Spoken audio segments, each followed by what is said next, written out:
에스겔서 4장 1절부터 보겠습니다.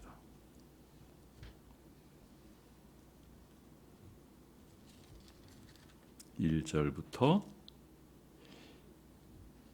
8절까지 보겠습니다.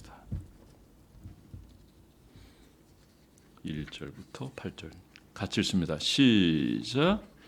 너 인자야, 토판을 가져다가 그것을 내 앞에 놓고 한 성 곧 예루살렘을 그 위에 두고 그 성읍을 에워싸되 그것을 향하여 사다리를 세우고 그것을 향하여 흙으로 언덕을 쌓고 그것을 향하여 진을 치고 그것을 향하여 공성태를 둘러 세우고 또 철판을 가져다가 너와 성읍 사이에 두어 철벽을 삼고 성을 포위하는 것처럼 에워싸라.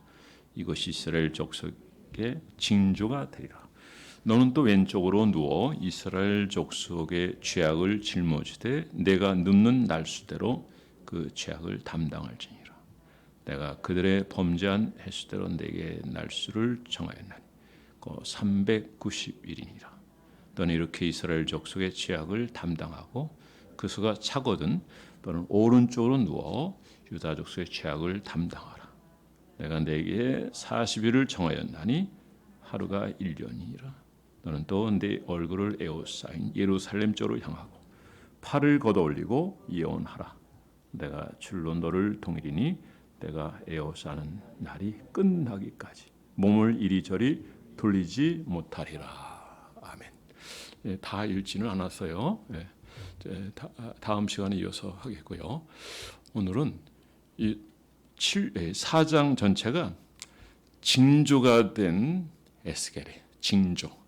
그럼 무엇의 징조가 되냐? 멸망에 대한 거예요. 성의 함락. 그리고 그 다음에 그들이 포로가 되며 그리고 포로 이후에 그들이 어떤 식량을 먹고 어떤 양식을 먹고 그리고 심지어는 노예 생활을 할 때 그 모습 그것을 연명하게 될 그런 내용까지 다 포함하고 있는 것을 볼 수 있어요. 그러니까 최고 지혜로운 삶은 이런 삶이 오기 전에 깨닫고 눈치채고 발빠르게 움직이고 그리고 하나님께 돌아가는 거예요. 그리고 하나님 앞에서 진실하고 정직하게 행하는 것입니다. 오늘 첫 번째로 말씀드렸던 것은 예루살렘이 포위되는 것을 보여줘요. 그런데 에스겔이 몸소 보여줘요. 여기 보니까 흙벽돌로 예루살렘 성 모양을 그대로 둘러싸요. 그 다음에 높이 세우는 사다리가 있어요. 그 꼭대기 올라가면 성 아래가 내려다볼 정도가 되겠죠. 이건 다 뭐예요? 전쟁을 줄 때 성을 함락시킬 때 쓰는 거예요. 여기다 또 뭐가 들어가냐면은 공성태가 들어가요. 공성태는 여러분 많이 들어서 할 거예요. 성문을 부수고 성벽을 부순 데 쓰는 거예요. 마차처럼 생겨가지고 계속 달려가다 꽝 부딪히면 뭐 한 번에는 부서지지 않죠. 그리고 그걸 감안해가지고 성문을 만들잖아요. 그런데 여러 번 하다 보면 이게 부서질 수가 있어요. 그러니까 그 전에 조치를 취해서 그러니까 어느 쪽이 강하냐 사전에 어떻게 잘 준비하느냐 대처하느냐에 따라서 그 공격을 막을 수 있고 또 준비가 안 되면 또 인원수가 작다든지 예비치 못하면 당할 수가 있죠. 그러니까 이 공성대 앞에는 아주 철판 같은 거 그거를 빼쪽하게 가지고 감싸요. 웬만해 가지고 떨어지지 않도록 하죠. 그래서 마차로 해가지고 쭉 달려가가지고 부딪히면 치명적인 결과가 나타나게 되죠. 문이 부서지면 문만 열리면 이처럼 막 밀려 들어가면 그 성 정복하게 되는데 요거를 에스겔이 그대로 하면서 보여주는데 하나님께서 여기서 또 뭘 얘기하면 4절부터 8절까지의 내용을 보면은 누워있는 기간에 대해서 얘기하고 있어요. 390일. 390일이라는 것은 어떤 의미가 있죠? 390일. 북이스라엘의 그 연도예요. 근데 그 연도가 다 하나님 앞에서 악을 행했어요. 유다는 그래도 하나님을 바로 섬겼던 왕이 있지만 그러나 북이스라엘은 르호보암 때부터 마지막 멸망하는 그때까지 단 한 명도 하나님을 제대로 섬겼던 왕이 없어요. 아방 같은 경우 아주 악한 왕이었잖아요. 그러니까 대부분 그런 부류의 사람. 남유다에서는 40년. 자, 이렇게 합하면 되는데 이 합하면 이게 몇 년에 430년이에요. 430년이라는 것은 또 상징적인 의미가 있죠. 이스라엘 백성들이 애굽에서 노예 생활했던 시간이에요. 사실 그들이 나라가 분열되고 또 새로운 왕조를 세운 다음에 그들 나름대로 살아왔지만 그러나 그 시간들을 계산해 보니까 죄를 범하고 악을 행하고 우상 숭배하고 그래서 하나님이 바라보실 때는 하나님의 그 숫자에 들어 넣을 수가 없는 그런 숫자가 430년 동안 이스라엘 백성들이 애굽의 종노릇하고요. 그리고 하나님께서 그들의 고통이 크니까 기도하죠. 하나님 제발 우리를 구해 주세요라고 하니까 하나님께서 그들을 구해 주셔요. 누굴 통해서? 모세를 통해서. 그 모세가 태어난 그 시기도 참 암울하고 사내 아이는 죽이는 그런 상황이었지만 그래도 하나님의 인도하심과 역사하심 가운데 마침내 모세가 이제 바로의 공주의 아들이 되고요. 거기서 성장하게 되고 바로의 공주의 아들의 칭함을 거절하고 하나님 백성과 고난받는 것을 더 즐거워하고 그리고 출애굽하는 데 있어서 뭐 이런저런 과정을 여러분 잘 아시니까 마침내 모세를 통해서 이스라엘 백성들이 광야 40년을 지나고 그다음에 여호수아가 그 바튼을 이어서 가나안 땅에 들어가고 그 성을 하나 점령해 나가고 마침내 그걸 차지하게 되는 것을 보는데 430년 후에는 결국 어때요? 이들이 결국 이스라엘 처음에 시작됐지만은 그 마지막 포로되고 그리고 귀환해서 돌아가는 시간까지는 430년이에요. 그러니까 상징적인 의미가 있죠. 제가 첫 번째로 말씀드린 건 뭐냐면 예루살렘 성이 무너지고 그리고 완전히 포위되고 완전히 점령당할 것을 보여주는 거예요. 그걸 행동으로 보여주는 거예요. 그리고 여기서 390일을 눕는다는데 눕는다고 하는 것은 하루 종일 눕는 게 아니에요. 바로 이 박석, 그러니까 흙벽돌이 있는 데서 그 예루살렘 성이 모양이 그려진 벽을 싼 곳에서 백성들이 누구나 지나가면 다 볼 수 있는 그런 곳에서 보여준 거죠. 그러니까 백성들도 깨달으라 이거죠. 깨달으라. 두 번째는 앞으로 포로 생활하게 될 것을 여기서 얘기하고 있는 거예요. 자, 그러면 이전의 역사를 좀 한번 보겠어요. 이전의 역사를 보면은 주전 605년경 유브라데강 서쪽 해안에 갈그미스라고 하는 데서 애국과의 전쟁이 있었어요. 바벨론이 대승하게 되죠. 그 여세를 몰아가지고 느부갓네살이 유다를 점령하죠. 이때 이스라엘의 왕은 여호야김이에요. 그리고 여호야김에게 다짐을 받죠. 애굽을 섬기지 말고 우리 바벨론에게 충성하라. 예, 그렇게 하겠습니다라고 해가지고 그렇게 했는데 애굽을 여전히 사태 파악을 못하고 결국 의지하다가 결국 2차로 또 점령을 하게 되거든요. 이때는 여호야긴인데 처음에 이 1차에 포로 잡혀갔을 때 에스겔하고 여호야긴은 2차 때 잡혀가고 다니엘 그리고 그때 중인문들 1차 포로 때 잡혀가게 되죠. 그래서 결국에는 다시 유다를 점령하게 되고 이때 여호야긴을 잡아가는 데 있어서 자녀를 왕위를 세우는 게 아니라 그의 숙부인 히드기야를 왕위로 세워요. 그리고 역시 그런 다짐을 받지만 히드기야가 바벨론을 향하고 충성한 자는 아니었잖아요. 그래서 결국에는 오늘 이 본문상에서 히드기야가 왕이 된 지 5년 지난 때거든요. 그리고 한 6년 정도 지난다면 완전히 유다가 완전히 멸망당해야 돼요. 이 전체 기간을 보면 430년을 보고 하나님께서 70년은 바벨론 포로 있을 것이라고 하는 것을 말씀하시는 거예요. 그러니까 유다는 40이라는 숫자를 아까 말씀드렸지만 이 40년의 시간이 바로 유다가 그들이 포로 생활할 기간이에요. 그런데 이 상황에서도 그들이 어떤 행동을 취하는가 하면은 여전히 애굽을 의지하고 또 하나님을 섬기지 않아요. 그리고 포로로 잡혀갔으면서도 지금 하나님의 종 누구예요? 오늘 본문에 에스겔. 이 에스겔에 대해서도요 아주 흉포하고 흉악하고 심지어 그를 죽이려고 하는 그런 태도까지 보여요. 그러니까 하나님께서 그를 보호해 주셔요. 물론 하나님 중에 여러 가지 일도 겪고 고난도 겪긴 하지만 하나님이 쓰실 때는 하나님 반드시 살려주신다고 저는 분명 믿습니다. 사명 있는 자는 죽지 않는 거예요.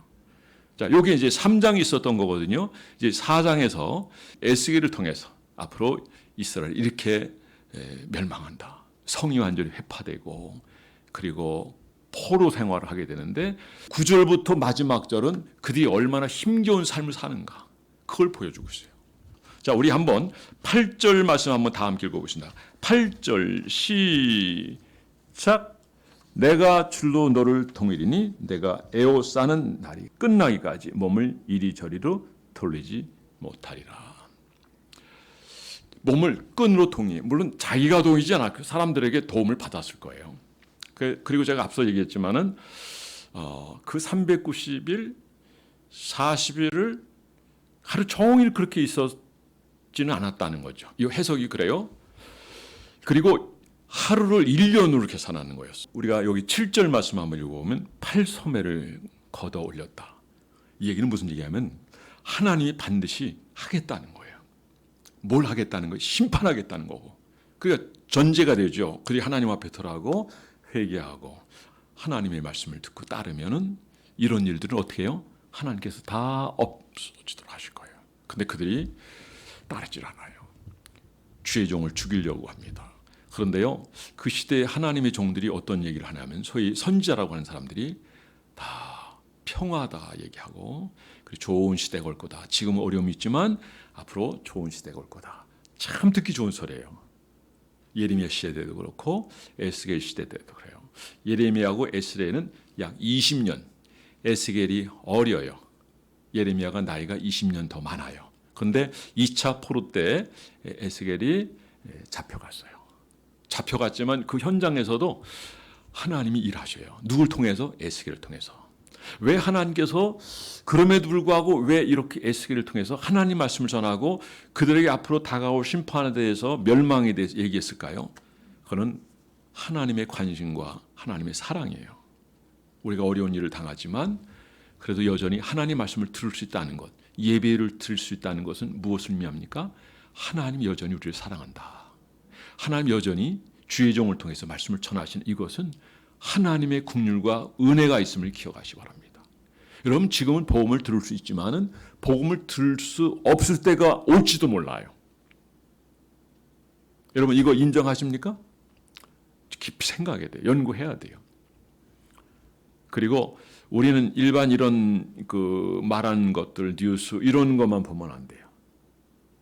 그 내면에서를 들어야 되고 영적인 음성을 들으면 더 좋죠. 그리고 주의 종들이 전한 메시지를 잘 기울여야 돼요. 그러나 그것이 성경적이어야 됩니다. 성경적이지 않고 인간적인 감정으로 전하는 그런 메시지를 그 하나님 메시지로 보면 안 돼요. 지난번에 세계로 교회에 그 질문했던 소위 목사라고 하는 그 사람은 그리스도교 무슨 위원장이랬는데 해방신앙한 사람이에요. 부활도 안 믿어요. 그러니까 우리 입장에서 본 목사도 아닌 거죠. 그들은요 공산주의를 지지하는 사람들이에요. 그런 생각, 그런 사상들이 이제 모든 분야에 많이 들어가니까 그 영향을. 저는 이제 그쪽에 있는 많은 사람들이 다 그쪽에 속했다고 보지는 않아요. 그냥 분위기상 어쩔 수 없이. 그렇지 않으면 우리가 수입이 전혀 생길 수가 없어요. 예를 들면 어떤 노조에 이렇게 연결되어 있는데 거기서 빠져나오면 아무것도 얻을 수 없어요. 그냥 그것 때문에 할 수 없이 들어갈 수 있단 말이에요. 그러나 우리는 그곳에 할 수 없이 들어가 있다 할지라도 이 분위기는 파악은 잘 해야 되고 하나님 앞에서 신실하고 경건하게 살아야 됩니다. 모든 일이 다 정확하게 볼 수 있으면 문제가 없지요. 문제는 뭐냐면 속기 때문에 문제고 깨어있지 못하기 때문에 문제가 되는 거예요. 그래서 우리는 항상 하나님은 살아계신 분이기 때문에 우리가 그분께 구하고 또 구하면 주님은 우리들에게 응답하시고 역사하시는 하나님. 어떤 부분에 대해서 아예 작정 기도로 하세요. 그리고 집요하게 하나님 앞에 매달리세요. 아니면 금식해서라도 내가 응답을 잘 받는 통로가 없다면 금식해서라도 정말 하나님의 뜻을 묻고 하나님의 인도를 구하는 그런 구함이 여러분들이 있다고 한다면 반드시 하나님께서 여러분들이 잘못된 길로 가게 하지는 않을 거라고 저는 분명히 믿습니다. 나를 찾는 자는 반드시 하나님 만나 주시겠다 말씀하셨습니다. 자, 우리가 이건 다음 시간에 볼 내용이지만은 이들이 어떤 삶을 살아갑니까? 우리 한번 9절 10절을 한번 읽어보죠. 9절 10절 시작. 너는 밀과 보리와 콩과 팥과 조와 귀리를 가져다가 한 그릇에 담고 너를 위하여 떡을 만들어 내가 옆으로 눕는 날 수 곧 390일 동안 먹되 너는 음식물을 달아서 하루 23개씩 때를 따라 먹고 11절 물도 6분의 1 흰씩 되어서 때를 따라 마시라. 이거 비참한 거예요. 제가 지난주에 한번 말씀드렸죠. 주일날 평양이 지난 쿠웨이트 대사가 평양 원래 저기 보급이 다 제대로 아무리 힘들어도 됐단 말이에요. 그런데 이번에는 어때요? 1kg 정도. 이를테면 감자, 고구마 1kg를 배급해주고 6개월을 먹으라. 근데 여기 본문에 보니까 289g 정도 돼요. 요게 하루치예요. 289g. 그럼 1000g 정도가 1kg잖아요. 1000g을 나눠주고 이를테면 6개월을 먹으라. 이건 평양은 이건 너무 힘든 거예요. 너무 힘든 거예요. 살기가. 오늘 본문과 비교해서 이해가 어느 정도 되죠? 자, 당시에 예루살렘이 성이 포위가 되고 한 2년 동안 포위가 되고 그 고통을 겪게 되는데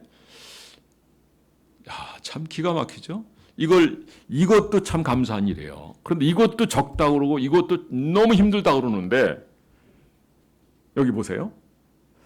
6분의 1 흰씩 되어서 1흰은 3.66리터예요. 6분의 1 흰은 0.61리터예요. 이걸 곱하기 셋하면 1.83리터예요. 그러니까 요 정도만 먹어도 괜찮아요. 요 정도만 먹어도 되는데 근데 사실 이것도 좀 부족하죠. 요즘 우리는 이제 몸이 좀 그 시대 사람들보다 좀 부피가 더 나가기 때문에 2몇 리터 정도는 먹어야 된다 생각해요. 우리가 이제 보통 컵으로 6에서 18컵 정도 먹으면 되는데 여기 보니까 아주 힘이 적은 양과 그리고 이것이 우리가 먹고 싶은 뭐 쌀이면 쌀, 뭐 어떤 음식 그거를 먹는 게 아니라 다 섞어서 막 마치 옛날 6.25 때 보리밥 해가지고 주먹밥 먹듯이 말이죠. 그 맛이 있겠어요? 제가 이번에 더하님에서 하나 증거를 가지고 얘기하라 그래가지고 제가 보리과자 기억나지? 보리과자 이렇게 봉다리 있는 보리과자가 제가 그렇게 얘기해서 안녕하십니까 여러분? 이거 보리과자 이건 여러분이 아시는 것처럼 간식입니다. 근데 저는 이것과 인연이 많아요. 왜냐하면 우리가 초등학교, 중학교 때를 순 깡보리밥 먹었기 때문입니다. 그러니까 우리만 그런 게 아니라 그 시대는 다 그렇게 먹었어요. 근데 쌀은 언제 먹어요? 명절 때만 먹어요. 추석 때나 설날 때. 그러니까 우리가 옛날에 그렇게 못 살았어요. 그런데 이걸 어느 날 내가 먹게 된 너무 맛있더라고요.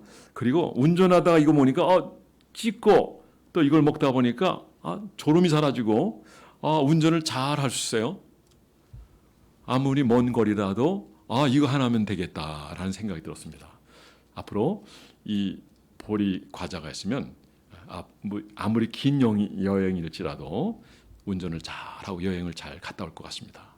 경청해 주셔서 감사합니다. 이 증거를 가지고 얘기하는데 이제 보리 가지고 한번 얘기하는데 그 내용은 여러분들이 아시겠죠? 보리를 먹는다. 상당히 가난해요. 요즘 이제 보리는 특식이 되었지만은 옛날 우리 살 때는 진짜 가난해 가지고 그것도 못 먹으면요, 때를 제대로 잊지를 못했어요. 끼니를. 그래서 그게 떨어지면 뭘 먹어요?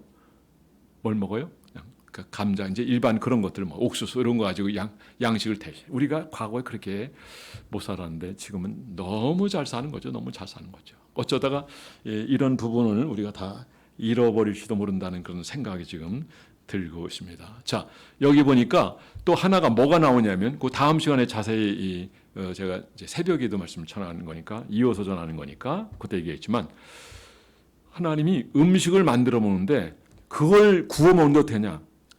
사람의 인분에 그거 똥을 가지고 익혀 먹으라는 거예요. 근데 원래 이건 부정한 거예요. 사람의 똥 같은 경우는. 근데 그걸 먹으라니까 에스겔이 이걸 어떻게 그렇게 할 수 있겠느냐라고 얘기해요. 어떻게? 그만큼 어렵다는 거.